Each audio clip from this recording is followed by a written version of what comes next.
Assalomu alaykum hammaga. Aytganmiz postimizda Paroche Perska arkamizni sotuvdik deb. Mana shu akamizga sotganmiz. Obyektlariga yarmidan ko'p mahsulotlarni o'zimiz yetkazib berganmiz. Ko'rsanglar bo'ladi, hozir hammasini общий obzorini qilamiz. Xo'p, aka Flowers Garden tomonidan sizga yetkazib berilayotgan mahsulotlar sifati birinchi o'rinda.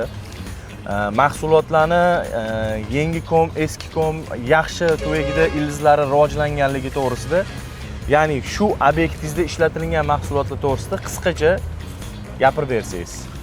Mahsulotlar juda yaxshi olib kirib kelishyapti. Komlar ideal holatda. Ildizlari baquvvat, yashab ketish bizning klimatga to'g'ri keladigan shunaqa narsalarni olib kirasizlar. Sifat masalasida ham yo'da ana singan, qiyshaygan unaqa narsalar ideal holatdagi, ana bir tekisda biz o'sib ketishiga ishonadigan lashavchilar yaxshi ko'radigan o'simliklarni olib kirasizlar. Xizmat ko'rsatsa shunga yarasha vaqtida dastavka qilib beriladi.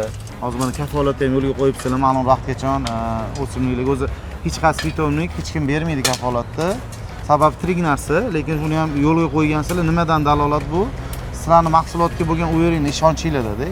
Nima mahsulotlar ishlatdingiz bu yerda Flowers Garden kompaniyasi tomonidan? Qanaqa mahsulotlar olib bu yerda shu obyektingizda ko'proq ishlatdingiz? Bizi Paroche Perska o'zi ancha O'zbekistonda bitta top. Ma'lumot uchun aytib o'taman, Flowers Garden'da buni kubik shaklidagilari ham bor.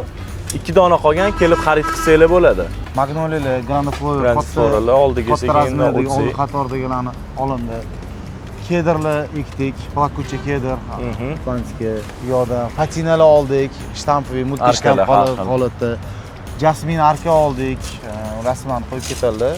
Bu hali obyektingizni tugatilmagan holati. Endi ish davom etyapti. Qanaqa desa bo'ladi, bir 30% ish qilingan, hali asosiy qismi turibdi yana. Xo'p, endi oldi taraflarni ko'rsak. Xo'p, Murodjon aka, bu biznes sentrimizning oldi taraflari. Har bittasini birgalikda ko'rib chiqib, qisqacha obzor qilib, ya'ni hozirgi holatda qanaqa turibdi, qanaqa keyinchalik effekt tushyapti bu obyektdan, o'shalar bo'yicha bitta gaplashamiz. Bular holat zo'r, hammasi yashab, hech qanaqa muammomiz yo'q. O'zi tutishi, bu yerda obyekt egalariga ma'qul, hech qanaqa g'albalar Xudoga shukr yo'q. Har bittasi mana ko'karishlari, o'zini tutishlari, holatlari juda zo'r. Hop, Murodjon aka, bu biznes sentrimizning parkovka qismi. Hozirgi paytda parkovka qismimiz 100% tayyor. Bu yerda qanaqa mahsulotlar ishlatdingiz?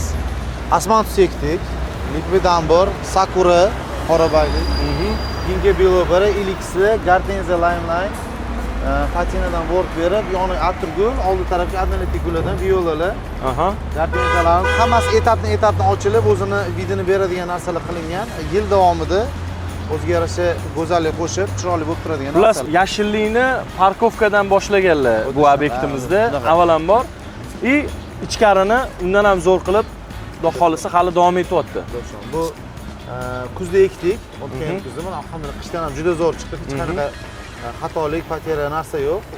Bir yillik gullarimizgacha yaxshi holatda turibdi, Xudoga shukr. Xo'p, bu obyektimizda siz bilan suhbatimizni yakunlaymiz, aka. Flowers Garden'ni tanlaganingiz uchun, Flowers Garden'da mahsulotlardan foydalanganingiz uchun sizga alohida rahmat. Sizlarga rahmat. Xudo xolisa, kimga agar bundan ham sifatli mahsulotlar kerak bo'lsa, kimni juda ham chiroyli azilini qilish kerak bo'lsa, обязательно murojaat qilinglar Flowers Garden'ga. Murod akam o'zlariga beramiz, shunaqa chiroyli qilib beradilar, ko'nglingizga yoqadi. Va keyingi obyektlarda xudo xolisa, hozir birgalikda qolgan obyektlarni ko'rib chiqamiz.